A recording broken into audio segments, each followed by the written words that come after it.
Ladies and gentlemen, boys and girls, children whose parents don't pay attention to what they Google. You are blah blah blah, dozens and dozens, etc.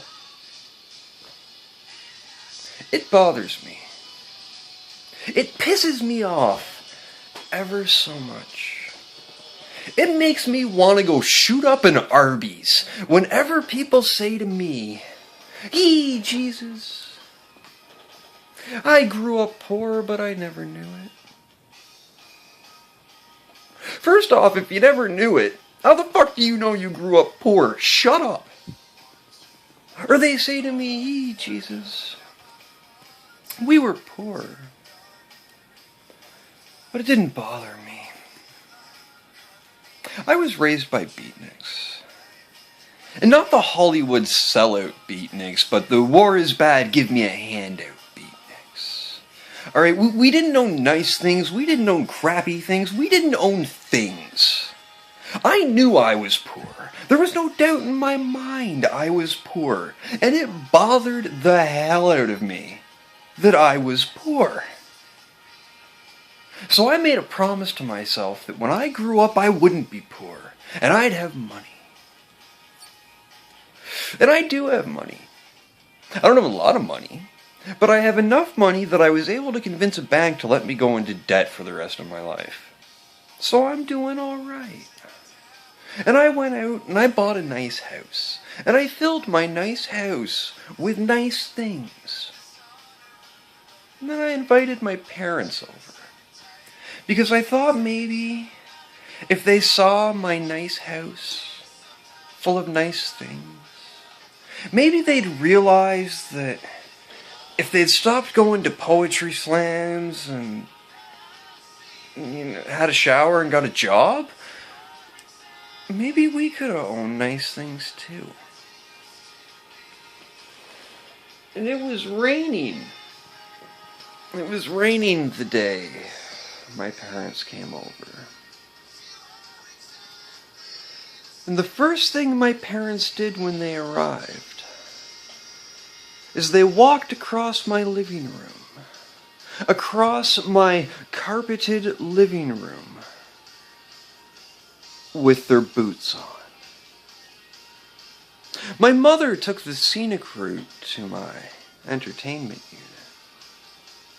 And she said to me, "Oh, Tommy, do you remember when you thought the bookshelf was a jungle gym?" Bam! She knocked my entertainment unit over. And I went to say, "Mom, what the hell?"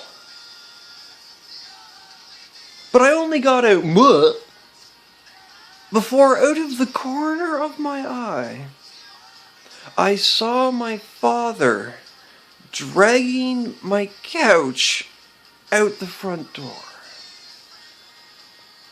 And he said to me, "Ee, boy, do you remember that time that you dragged the couch out under the tree and tried to use it as a trampoline?"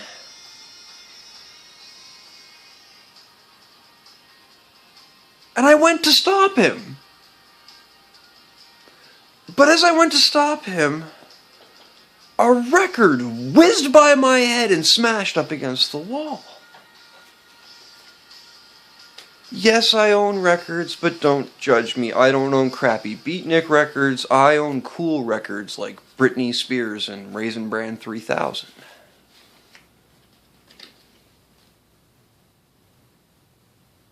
That wasn't their name. They drove around LA in a van drinking. I don't know why. So this record whizzes by my head and smashes against the wall. And I look in the direction that this record has come from. And my mother is going through my records. "I'm Dick Tracy," she says. "Take that, prune face." And she whips a record at me. And then she says, "Now I'm Prune Face. Take that, Dick Tracy."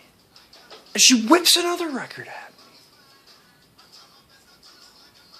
And then she grabs my Gary Cooper Clarke record. my pride and joy, my friend, my lover. And she says, "Now I'm Prune Tracy. Take that, dick face," and she whips it at me.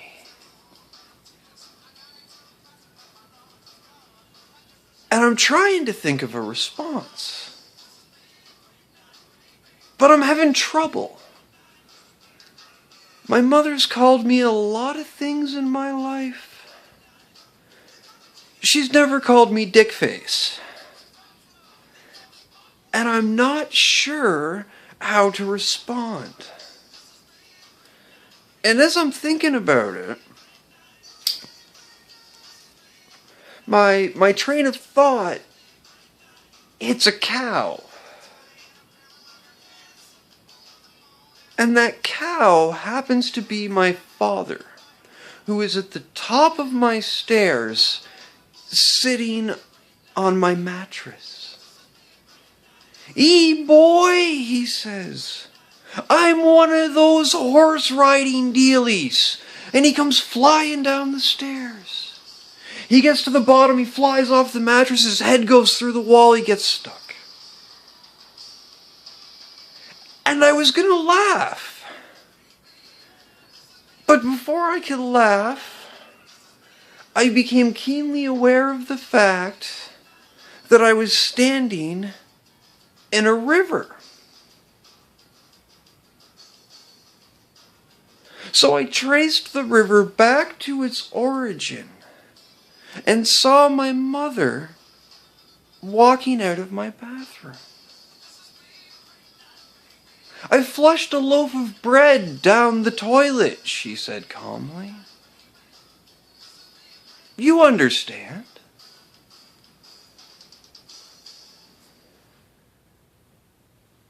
And I looked at my house, at my dad, who was river dancing on my lazy boy recliner, at my mother, who was building a house of cards out of my dinner plates. And suddenly I realized why it is I never had nice things growing up. I realized why my family was so poor. I walked over to Dad and I helped him down from the lazy boy. Patted him on the back and I said, Dad,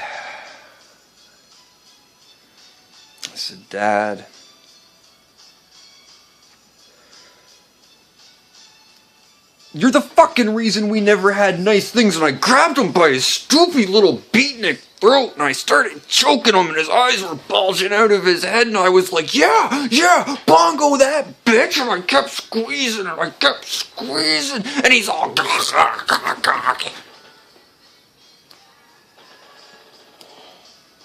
I learned two things that day. The first was that it wasn't drum circles and bad poetry that melted my father's mind. It was the 4.5 years he spent as a POW during Nam. And the second thing that I learned is that he suffers from post-traumatic stress disorder. And I don't remember much. I remember I kept trying to make my eyes look extra round. I get Starbucks, Dad, Starbucks. At one point, he ripped my arm off and he's beating me with it and he's all, draw me a duck, mow, did he mow? And I'm like, how do I color a duck when the hand that colors is attached to the arm you're beating me with? The last thing I remember is he ripped my heart out of my chest and he held it up so I could see it. And he looked at me and he said, "I peed and didn't wash my hands." And then he slammed my heart back into me. I woke up, give or take, 17 years prior to that happening. I was sitting in a beanbag chair filled with kitty litter. A little sippy cup of Kool-Aid in my hand. There was nobody around, but I did happen to see our pet dragon curled up by the door. So I said, "Hey dragon, what's going on?" The dragon looked at me and he said, "Oh hey man, yeah, funny story, your dad for some reason thinks that I lured you into my gingerbread house, so he asked me to babysit you while he went out in the woods to rescue you from me. Drink some more Kool-Aid or I'll die." I was like, "Hey, yeah, dragon, I'll drink some more Kool-Aid. I don't want you to die. I like you. You don't make me color ducks."